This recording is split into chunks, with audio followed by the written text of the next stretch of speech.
Assalamualaikum warahmatullahi wabarakatuh. Kembali lagi dalam channel Azam Ganteng @official. Oke, pada kesempatan kali ini kita akan membahas tentang TWK yang hot, model-model terbaru di mana ada keputusan-keputusan atau peraturan-peraturan kemudian dihubungkan dengan implementasinya. Ini termasuk apa gitu ya. Oke, langsung saja tidak berlama-lama. Namun sebelum kita masuk ke materi, jangan lupa subscribe, like, dan komen serta share supaya channel ini lebih berkembang dan bermanfaat. Oke, kelanjutan dari kemarin kita membahas tentang nasionalisme.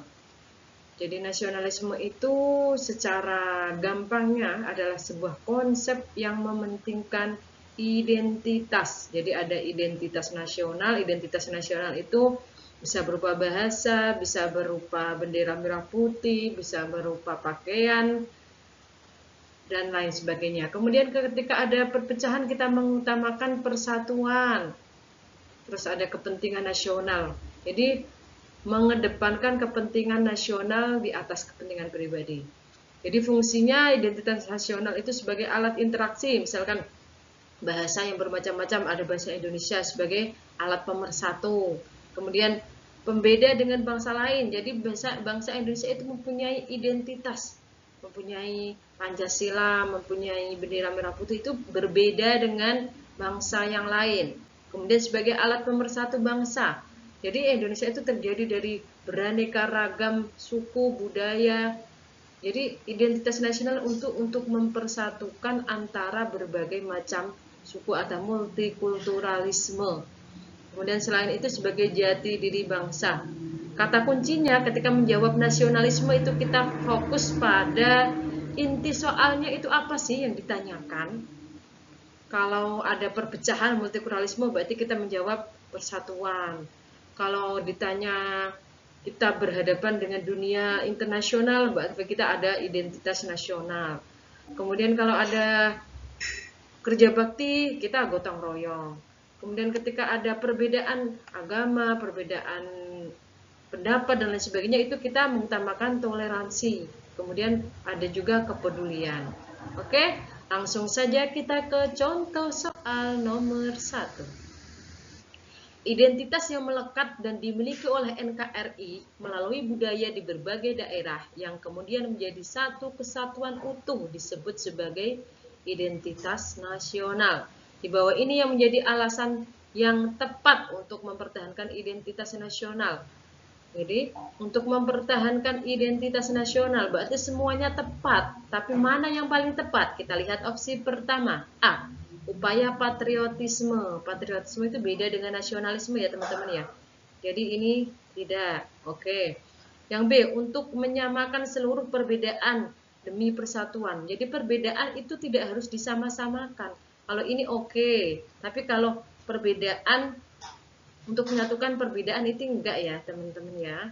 Oke, yang C upaya membedakan sekaligus sebagai ciri khas. Oke, boleh disimpan. Yang D upaya pemerintah dalam menjaga integrasi nasional. Integrasi nasional itu ketika ada perpecahan ya. Oke, kita save. Yang E upaya nyata untuk mempertahankan persatuan dan kesatuan. Ini bagus juga. Jadi C dan E bingung kan mana? Oke, kita lihat lagi untuk mempertahankan identitas nasional. Mempertahankan identitas berarti harus dapat upaya nyata untuk mempertahankan persatuan dan kesatuan. Jadi jawabannya yang E. Oke, next kita lanjut. Soal nomor 2. Salah satu contoh nilai persatuan adalah bahwa semangat kebangsaan diarahkan pada perlindungan segenap bangsa dan seluruh tumpah darah, senasib sepenanggungan dalam bingkai NKRI. Yang mana pertanyaannya A. Perjuangan kemerdekaan dilakukan oleh semua. Ini yang mencerminkan nilai persatuan itu yang mana ya teman-teman ya? Yang A. Memperjuangkan kemerdekaan dilakukan oleh semua rakyat Indonesia. Oke juga. Yang B. Sikap patriotisme dan nasionalisme sudah tumbuh sejak penjajahan.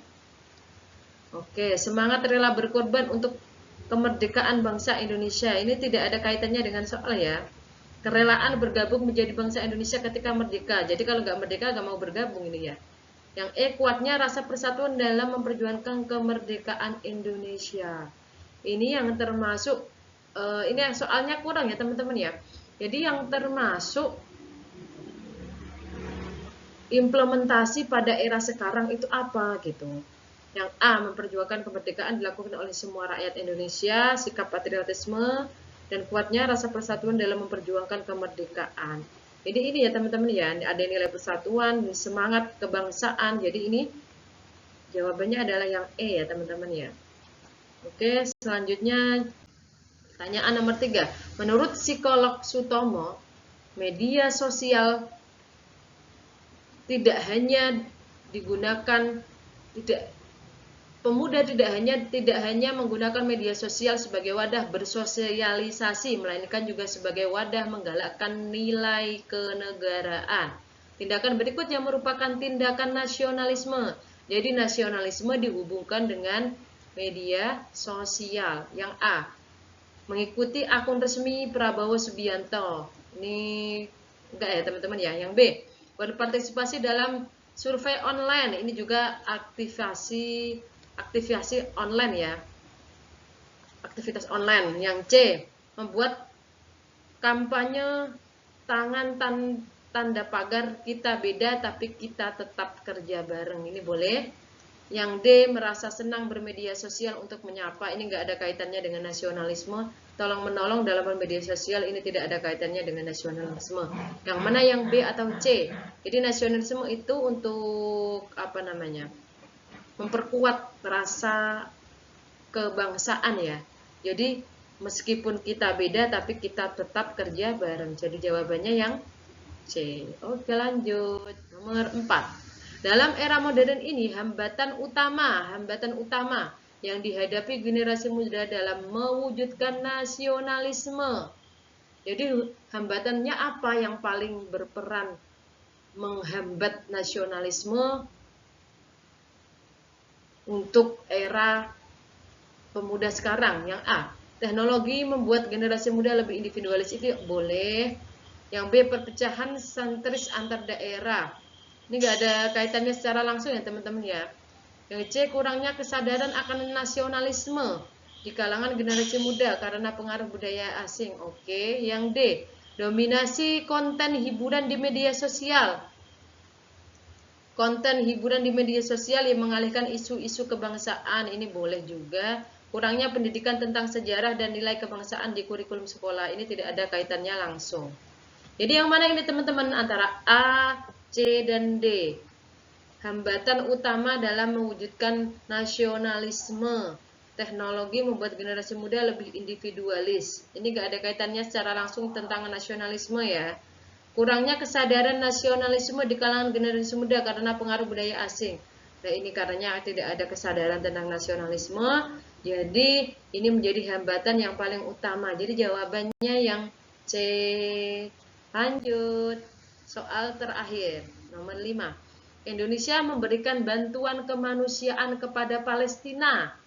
Hal tersebut merupakan implementasi dari sila keberapa?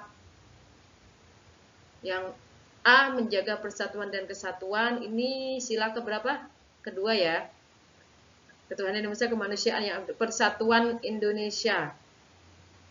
Yang B, keadilan sosial bagi seluruh rakyat Indonesia. Ini hanya untuk rakyat Indonesia. Yang C, memelihara ketertiban dunia berdasarkan kemerdekaan, perdamaian abadi, dan keadilan sosial. Ini masuk. Membantu sesama manusia. Ini masuk. Rasa kemanusiaan dan empati. Ini juga oke ya. Tapi ini poin D dan E ini sudah tercantum dalam poin C. Kemanusiaan berarti kan ini kan, ketertiban dunia berdasarkan kemerdekaan, keadilan sosial. Jadi jawabannya yang paling tepat adalah C. Oke teman-teman, pembahasan nasionalisme pada kesempatan kali ini. Kalian silahkan komen kita mau membahas apa. Jangan lupa share, subscribe, dan dukungannya. Terima kasih. Wassalamualaikum warahmatullahi wabarakatuh.